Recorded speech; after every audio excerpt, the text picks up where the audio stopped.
महिलाओं का एक रस होता है कि हाँ मैं भी सजूं, मैं भी संवरूं। आपने वो सब चीज़ें छोड़ दी और आप हिंदू धर्म और सनातन धर्म और भजन कीर्तन प्रवचन और हिंदू सभाओं में कैसे? सबसे पहले तो बहुत बहुत धन्यवाद आपका मुझे जी। यहाँ आमंत्रित करने के लिए।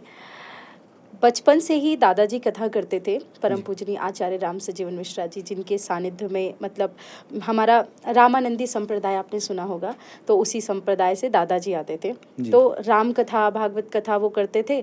घर में एक नियम था कि सत्संग होता है, तो एक छोटी सी व्यासपीठ होती थी और लगभग भोजन के पश्चात सब लोग, हमारे यहाँ भोजन ही लगभग 5 बजे हो जाता था। जैनिज़्म तो नहीं, लेकिन वैसा ही कुछ कल्चर चलता था जिसको आजकल लोग तथाकथित इंटरमिटेंट फास्टिंग जो बन करके आ गया, वो हमारे यहाँ पहले से चला आता था। भोजन के पश्चात सब बैठते थे थोड़ी देर, चलो अब सत्संग करना है। तो दादाजी आधा घंटा 1 घंटा अध्याय सुनाते थे और जब सब चले जाते थे तो मैं बोलती थी अब आप उतरो, मैं बैठूंगी। तो मैं 3-4 साल की थी, टूटी फूटी कहानियाँ जो याद रहती थी वो बताती थी। तो दादाजी को समझ में आ गया इसको बहुत इंटरेस्ट है, इसका कुछ यूटिलाइजेशन किया जा सकता है। तो उन्होंने मुझे पढ़ाना प्रारंभ कर दिया। तो मैं उनके साथ सुनती गई, फिर वो आसपास कथाएं होती थी तो लेके जाती थी। तो मैं 6 वर्ष की उम्र में मैंने पहली कथा की। फिर उसके बाद मैं बढ़ती गई तो भागवत कथा का प्रारंभ वहाँ से हो गया था। पर दुर्भाग्य कुछ ऐसा हुआ कि जब मैं 8 या 9 वर्ष की हुई तो मेरे दादाजी नहीं रहे। वो मेरे लिए सब कुछ थे और ट्रेन एक्सीडेंट में जब उनका स्वर्गलोक गमन हुआ तो मुझे लगा कि अब कौन है, शायद ये ख़त्म।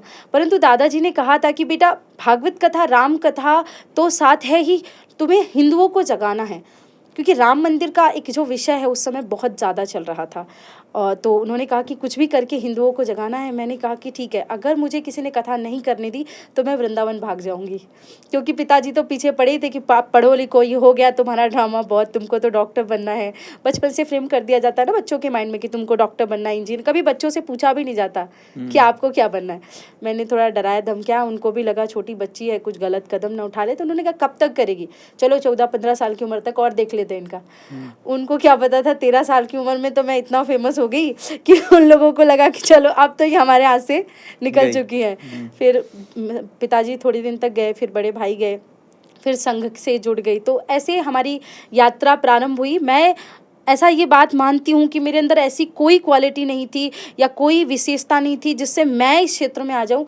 वो परमात्मा है ना, वो कुछ ना कुछ किसी को चुन लेता है और मेरे कुछ पूर्व जन्म के अच्छे कर्म थे, परिवार का सानिध्य था, सपोर्ट था, तो ऐसे मैं यहाँ पे आ गई। आसान भाषा में समझाएं तो बीज है, चाहे कंकर जैसा दिखता हो पर उससे पौधा निकलेगा, क्योंकि वो गहरे में बहुत पौधा ही है ना। तो सनातन का एक पौधा हमारे साथ बैठी हुई है।